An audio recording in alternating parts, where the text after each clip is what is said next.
just identify yourself and raise your hand. Tell Steve who you are and who you work for. Ethan Strauss of ESPN.com. I know that you have spoken with Steph Curry. Which other players were you able to reach out to and talk to so far? I've reached out to every single player. I've spoken with all but two, I think, and the reception has been fantastic. You know, one of the reasons I wanted to come here was because of the success that this club has had the last couple of years under Mark, and the talent base that is here and the character that is quite obvious on the roster. And that was apparent immediately with each phone call that I made, each conversation that I had. There's some wonderful people and players on this roster who are committed to each other and committed to the organization, and they've already had great success, and I'm excited to become a part of that. Welcome to the Bay Area. Thank you. Nice to meet you. My name is Mindy Bach. I work for Comcast Sportsnet Bay Area. This question is actually for Bob Myers. You said you had some hard questions to ask Steve. What were the questions that you needed answered before you made this hire? Well, the obvious one, Mindy, was you haven't coached before. And why you? What are you going to do if hired?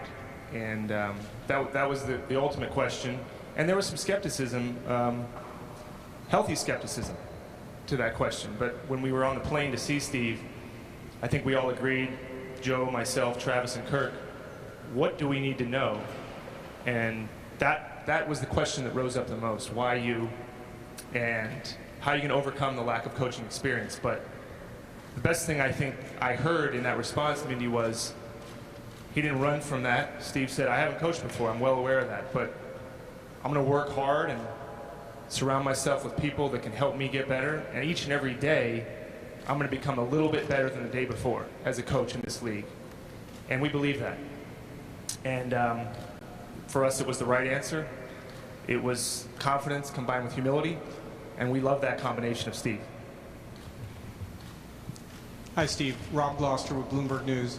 How close were you to signing with the Knicks, and was there a point at which you already started thinking about what life was going to be like working with Phil Jackson again? Well, you know, it was an interesting process because, you know, I started down the road with the Knicks maybe a week after the regular season ended. That was my first conversation with Phil.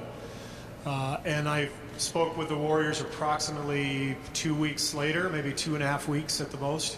The problem was, for me, I was working every other night for TNT. I was on the road 19 straight days, travel in between game. So I was never able to visit the Knicks facility. But Phil and I were talking throughout the process. But I was also trying to speak with my family from the road. I wasn't able to sit down face-to-face with my wife, which was really important. So I think the process with New York probably was stunted a little bit by my workload.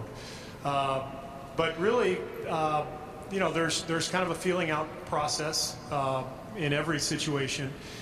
In the end, I felt like I was choosing between two unbelievable opportunities. I mean, the Knicks, the brand speaks for itself. It's Phil Jackson. You know, he's been one of my mentors.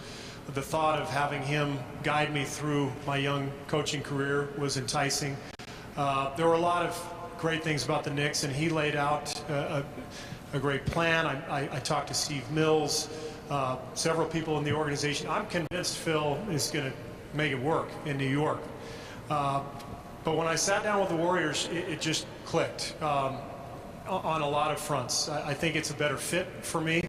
I was already familiar with Bob from my days as a GM, and he was with Arntel. We drafted Robin Lopez in Phoenix, and Bob and I worked closely there. And I've been acquaintances with Joe for many years, kind of friend of a friend type thing. And a really big connection for me was Rick Welts, who I worked with for 3 years in Phoenix and who became one of my closest confidants as a general manager and who's remained a friend since. And so the day we sat down and met in Oklahoma City, it clicked. Everything clicked. It also meant a lot to me that my family is located here in California. 2 kids in college and 1 in high school. And My daughter is right here in my backyard now at Cal, and that means a lot. My son, who plays basketball at the University of San Diego, will come up here, 4 times a year to play the WCC schools in the area. Those are really important things. The balance between my family and my career has always been of the utmost importance, because for me to do a good job with my work, I've got to be happy on my personal side as well. And all that came together, and I realized it. And to Phil Jackson's credit, he told me, the day I sat down with the Warriors, he said, you have to feel whatever you need to feel in your heart. And if that's to come to New York, great. If that means you're going to go there, then that's important. But you have to make the decision based on your gut and your heart. And I felt it immediately with the Warriors, and that's the story in a nutshell, I guess. Steve, Ann Killian with the San Francisco Chronicle. You cited the success that Mark has had, and I'm wondering if you had any tough questions for Bob. Did you do your own investigation as to what went wrong between the organization and Mark, and do you feel confident that you can avoid whatever pitfalls he fell into? Yeah, of course. That was a big part of our discussion. If anytime, a team has success and has a good year and the coach is fired, there's questions, right? And so I had a lot of questions, and I felt like I gained a lot of clarity on the circumstances, the situation. I think what was probably most refreshing to me was Bob and Joe admitted mistakes along the way in the process the last few years, and I shared mistakes that I made in Phoenix as a general manager. One of the things that's really tricky before you get into the NBA is a lot of high-level relationships and how they manifest themselves, and the pressure, the constant pressure that comes from fans and media. And it's not easy to deal with. And you think getting in, it's going to be easier than it really is. But I made mistakes as a GM in Phoenix. I shared some of those with the Warriors group. They shared some of theirs with me. And ultimately, I think it's good that we've both sort of had experiences in the past that we can grow from and learn from. Ultimately, that's the whole idea in any business, but I think particularly in the NBA, you've got to learn from your mistakes and grow and get better. And I'm really confident that that's what we're going to do as a group.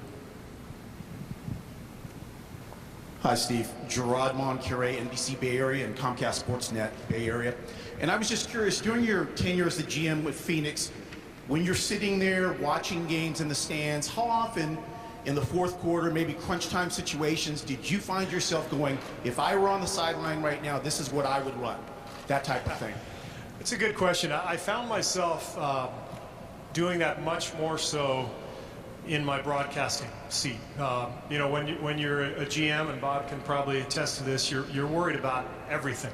Not just what's happening on the floor, but you've got so many employees who are counting on you for various duties, various thoughts, various ideas, that it's sort of all encompassing.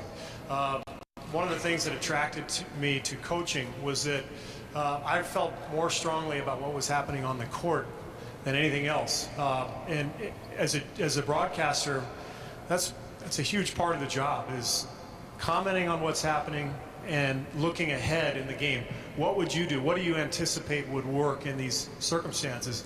And so I feel like the broadcasting has helped prepare me. Now, there's no pressure. I'm still undefeated as a TNT broadcaster, so that doesn't factor in. But the preparation, the strategy, and meeting with the coaches before every game has been an incredible learning experience for me.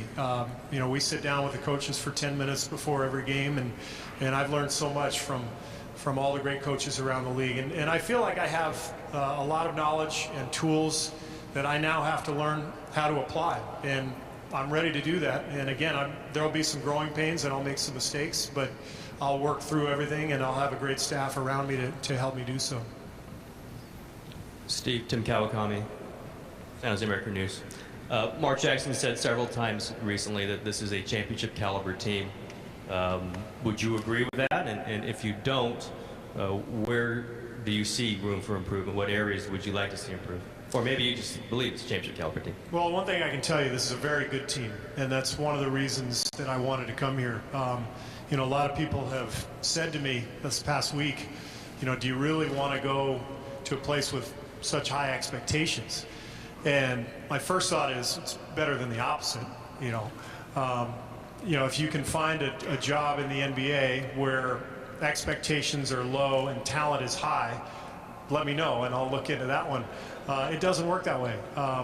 So I'm excited to inherit a good roster and a team that has really done well the last couple of years. And I think Mark Jackson did an excellent job, particularly in emphasizing defense and rebounding and toughness. You think about where this club was 3 years ago.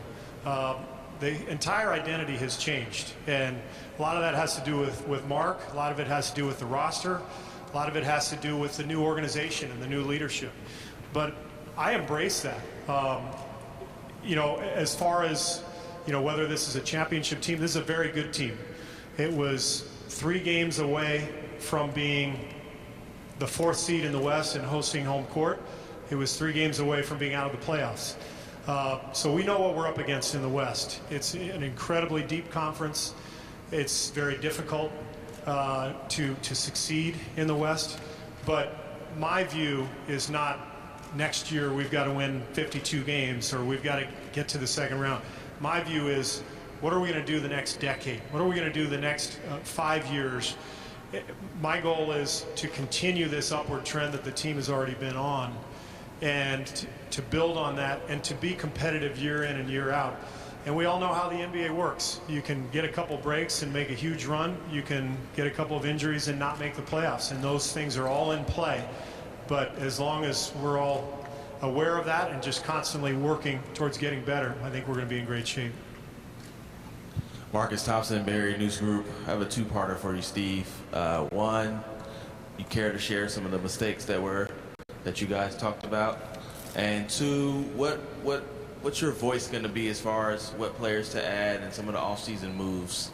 Do you plan to have a role in that? Marcus, excellent questions. I'm not going to go into detail about our conversation in Oklahoma City. A lot of that has to remain private. I can tell you from my side that the mistakes I made in Phoenix were just in terms of the relationships at the top level. Coach, owner, GM, we had a really good situation. We had a few bumps in the road that I probably could have handled differently. And beyond that, I'm not going to go into detail, but I will tell you that I learned from that, and I feel good about that experience. The personnel stuff, we're just getting to that point. I haven't even moved up here. I'm waiting for the San Antonio series to end. So as soon as it's over, I'll be here and I'll sit down with Bob and the group and put in my 2 cents on the personnel side.